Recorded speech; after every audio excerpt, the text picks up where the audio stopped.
Merci, Monsieur le Président. Je suis très fier. Thank you, Mr. Speaker, and I'm very happy to have this opportunity to speak to this issue on behalf of the constituents of Timmins James Bay, and we're undertaking a historic debate. The issue is a complex one. These issues are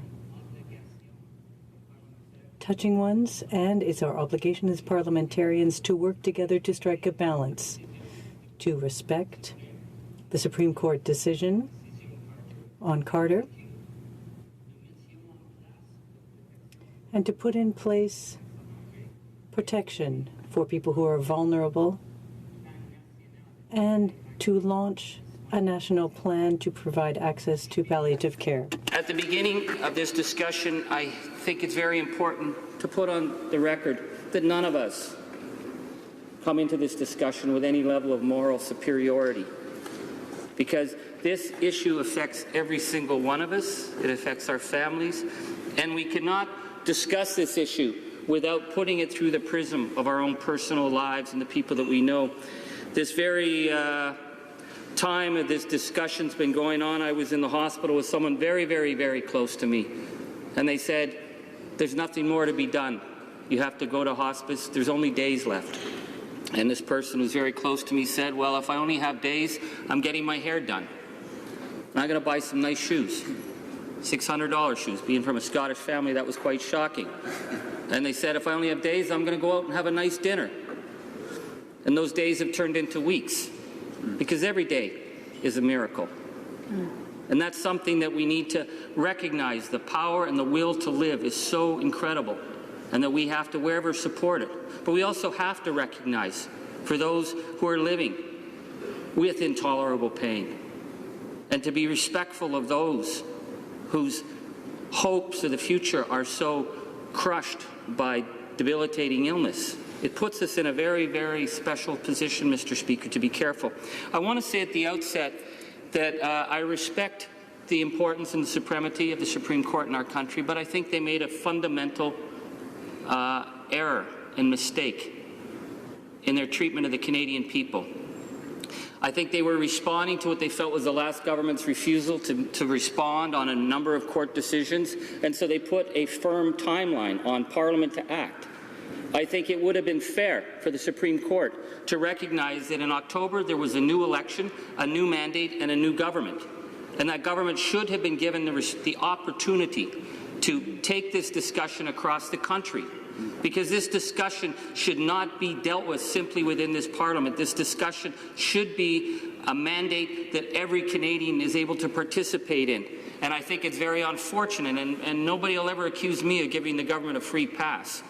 But I think that their hands have been tied in a very unfortunate manner, that we have to have this legislation passed by June.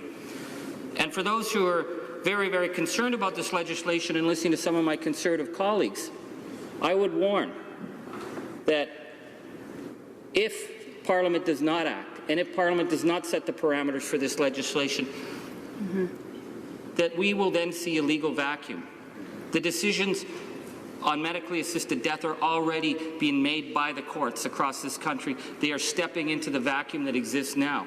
So it is incumbent upon us to respond. It's not good enough to say, well, we will fight this, it's not the Supreme Court's job, that Parliament should take back control. People can say whatever they want, but at the end of the day, if we do not act by June, there will be a legal vacuum in this country. And I would tell any of my colleagues who are very concerned about this legislation, just watch what happens in a legal vacuum where others go back to the Supreme Court and say, we want to expand these rules very much further. So where does that bring us, Mr. Speaker? Well, one of my concerns is that if we are going to talk about the right that people have, a constitutional right to have, wherever they are in this country, the right to end their life if they are in medically difficult circumstances, how can we have that discussion without saying that people also have the right to quality palliative end-of-life care? Across this country, only 16 to 30% of Canadians are able to access quality palliative care. Only 6 provinces have palliative care definitions under their framework. In fact, only 4 provinces actually even have a palliative care framework. So there is a patchwork across this country. Now, we respect within this House that much of the healthcare services are delivered through the provinces, but the federal government has a fundamental role to play in working with the provinces. This is why the New Democratic Party pushed in the last Parliament for a national palliative care strategy, working with respect of the provincial jurisdictions and the territorial jurisdictions, but to find ways of establishing proper palliative services. And every parliamentarian pretty much voted for that, and yet we've seen no action. And we've seen no action from this present government, which I think is a fundamental mistake. If we're talking about having this legislation in by June, today has been the first day I've ever heard someone from the government talk about their election promise that was supposed to be the $3 billion. Well, that $3 billion isn't happening now. Again, we're putting that sometime to the future, and that's not acceptable. Because I've heard people talk about cruel, limited choices and compassion, but it happens all the time. If you're in a rural area and your children are living in Alberta or BC and you're in Northern Ontario and you're sick, you're having to make some pretty tough decisions on your own, and I've dealt with them in my office, and they're heartbreaking, that lack of access to quality palliative care. So we have pushed, as the New Democratic Party in this new Parliament, Motion 46 that calls for the establishment of this pan-Canadian palliative end-of-life strategy that's already been supported by Parliament. We haven't seen any action on it. We're asking for that to be moved now. To re-establish the Secretariat on Palliative End-of-Life Care with dedicated funding. That could have been done in this budget, and it can still be done now. To implement a national awareness campaign on end-of-life care so that people can have this discussion. I've been hearing lots of talk about how important it is to have this discussion in the House, but the federal government can play a role in furthering this discussion. The other area, Mr. Speaker, is the area of EI benefits, the compassionate care benefits, that people are not able to look after their loved ones. And finally, there's a huge area of jurisdiction under this federal government where they deliver health services to Indigenous people, to people in military and people in prisons. And Mr. Speaker, I'll point out Section 12.1 under the Federal Health Act that says, under no circumstances whatsoever, when someone is dying on a reserve and is being flown out for their final hours, their spouse will not be allowed on that plane with them. They are to die alone.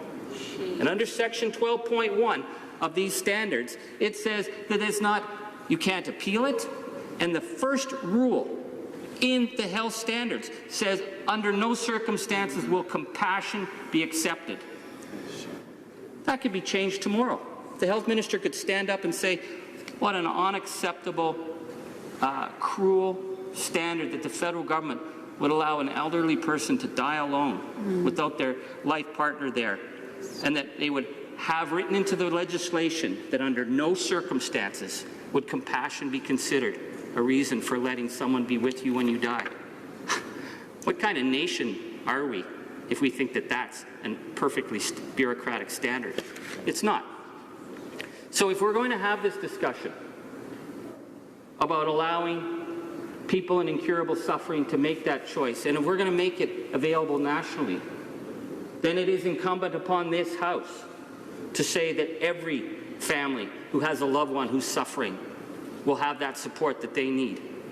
Because how we come through death as a family is how we find ourselves. We either come out through these deaths stronger and closer together, or sometimes we see families breaking apart because of a strain that is put upon them by a system that has just failed them again and again when they need it at the most vulnerable moment in their lives. So I'm asking my colleagues, we could rise to a higher level in this House. We could rise to what we're called to do in this House, which is to establish a vision for this nation. This is an opportunity, but it's going to have to move beyond simply this legislation. It's going to have to be done in conjunction with a plan for palliative care across this country. Thank you, Mr. Speaker.